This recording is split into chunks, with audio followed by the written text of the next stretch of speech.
NC State lost to Virginia Tech. NC State lost to Virginia Tech. This is one of those games we talk about where the more words you use to describe the loss, the worse it gets. Right? The NC State lost to Virginia Tech in a vacuum. Virginia Tech's a good program, right? All right, it happens. Then you add, well, NC State lost to Virginia Tech and they fired their coach 2 weeks ago. All right, that's worse. NC State lost to Virginia Tech and Virginia Tech got smoked by ODU and fired their coach a couple weeks ago. NC State lost to Virginia Tech and they didn't get what you want to see out of their offense, meaning State didn't get what you want to see out of their offense.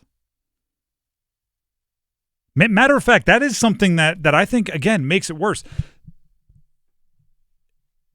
In many ways, a loss has levels.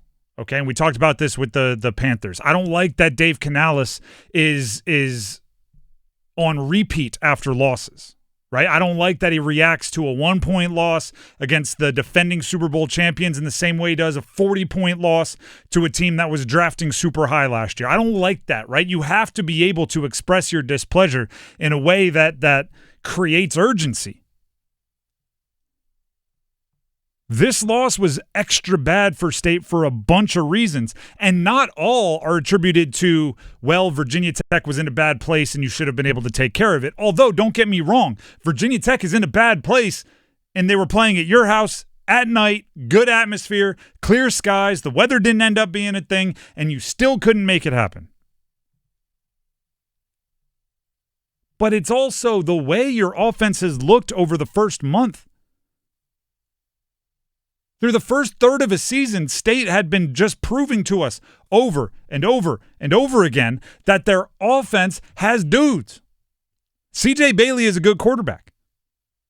I don't think that's debatable at this point, even if there were certain things about his performance against Virginia Tech that made you go, man, wish he would have done this different. He is a good quarterback. He is physically accurate with his throwing arm. He can run. He is a good quarterback.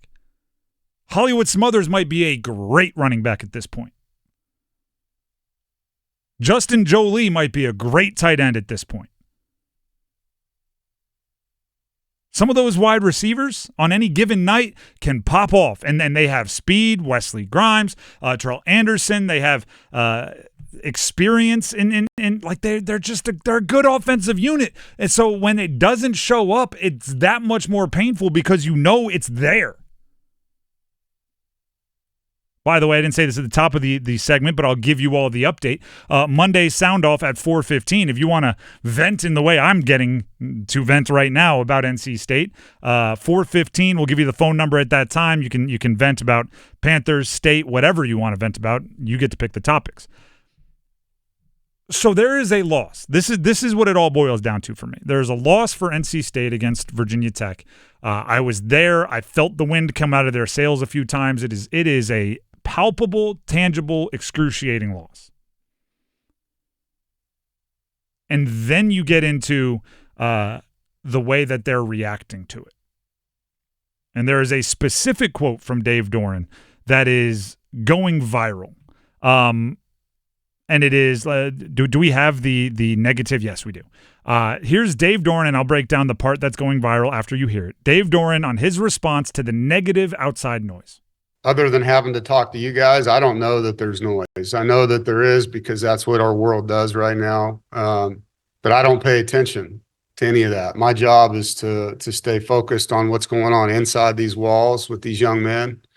Externally, besides being a husband and a father, my job's to recruit. My job's not to listen to you or the media or anyone else about their opinion of our program. It's to do everything that I can to help these guys win the next game. And that's the same thing I'm telling them. And you find out who your friends are. You know, you guys all go through tough things too. You'll find out who's loyal and who isn't during tough times. And, you know, you got to block the people out of your life that aren't that way. You don't need to read negative things. You don't need to pay attention to negative things. You control what you can, and you surround yourself with people that want to do the same. And so, you know, my advice to anybody, not just our players, is, you know, be in a circle of friends that promotes your growth. You don't listen to things that people tell you that you don't ask for advice from. And I'm sure they're not getting on social media asking for advice. So why pay attention to what people are saying? And, it's one thing to say you want us to win when we're winning, and when we lose to say that you want us to leave. That's not loyalty. And so we're going to be loyal to the people that are loyal to us. And that's these players, that's these coaches. And we're going to fight together, and we're going to fight hard. And that's the message. And these kids are going to do the same. They understand what it is. And that's college sports. It's pro sports too. I mean, week 1, Alabama loses, and everybody thought they were the worst team in college football. And now they've gone on a run, and everybody's got them in the top 10. I think it's what have you done for me lately business. And I understand we've lost 2 in a row. So that's how we're looked at. And so we got to get back to doing things better. A lot of defining loyalty, which I know from experience and being around sports for a long time is going to rub the fan base the wrong way. But I'll say this. I like Dave. I like Dave Doeren. Okay? And I like Dave Canales. I like all the Daves as people. Right? And I think there's a massive amount of respect due. I think he wants what's best for the program. I think he works hard as heck to make it happen. I think when you are the head coach at a major university and you're getting paid millions of dollars and your players are getting paid millions of dollars and fans are forking over their hard-earned cash and they're showing up, you have to understand that as an industry, the loyalty is not to you, it is to the team. The loyalty is to whoever's wearing that uniform, and the loyalty from fans hopefully was around long before you got there and will be there long after you leave for whatever reason. Your product when you are a coach is wins and games you should win. Your product when you are a college football head coach, college football coordinator, college football position coach is how well the kids, the players, the young men under your stewardship perform based on expectations, based on reasonable expectations. It was a reasonable expectation that State beat Virginia Tech over the weekend. So now that's your product. That's your output or your export, not your output. There's import and export. That's your export. That's what you're selling. If you go to a restaurant, you order food, they bring it late and it tastes bad. Well, you didn't come back to my restaurant. You're unloyal. You're disloyal. It's like, no. Now, if you show up, you order food, it's brought with good service, and it's tasty, you will come back. Is that loyal? No, that's business. Everybody who went to dine at Carter Finley Stadium on Saturday night got they waited on their food for 45 minutes, and it came out cold, and the server, he had an attitude. And now, you're complaining about the food. You must not be loyal. Wait, no. This is a transaction here. And by the way, reasonable expectations are important. If they brought in, the Buffalo Bills and you lose and everybody's complaining and saying you should be on the way out, that's an unreasonable expectation. Virginia Tech, 2 weeks off losing their coach, getting smacked by ODU, players hitting the transfer portal. You have a talented offense, which, by the way, does come with a price tag. You have some things going on there. Would have worked. And I know, and I want to be clear on this, I'm intentionally not bashing the State defense as much because their defensive coordinator, Coach Elliott, was not there because he had a tragedy in his personal life.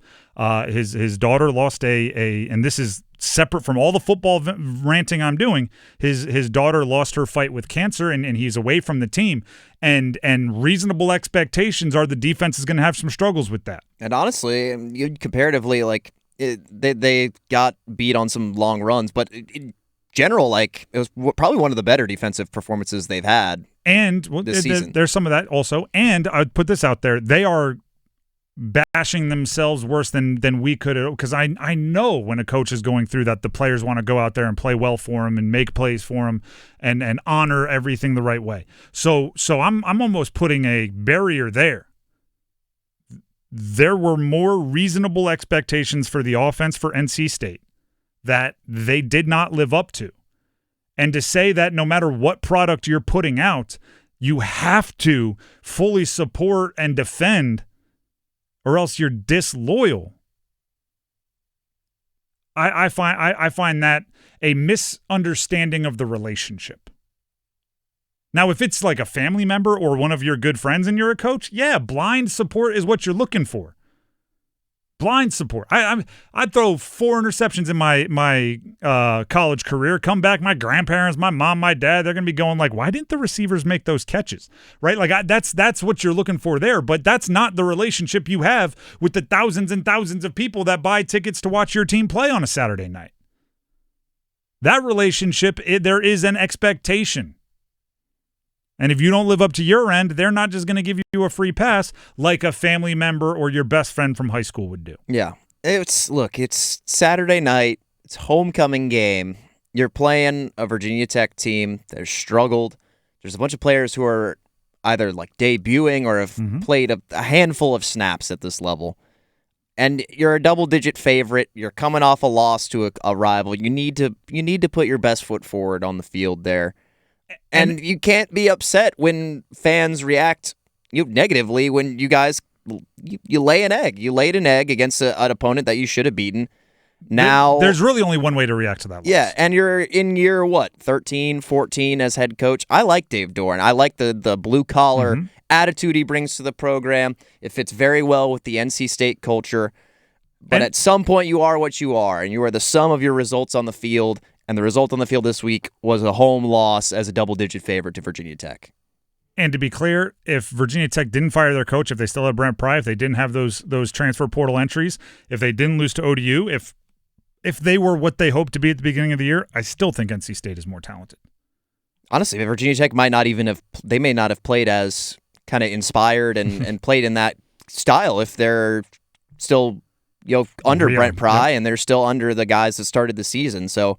I mean, credit to them. It's kind of, you see it sometimes in sports, kind of like the fired coach, like bounce, where the interim comes in and then the team starts kind of rattling off a good run of form, maybe for stringing some wins together. So, I mean, all the credit in the world to them. They came with a game plan. They were able to limit Hollywood Smothers. They're basically the first team to do that this season in a big way. ECU did a decent job of it in week 1, but, I mean, Virginia Tech held them under 100 yards, well under 100 yards the first time since week 1. So, I mean, hats off to them. They came with a game plan and they came prepared, and NC State just was not up to the task.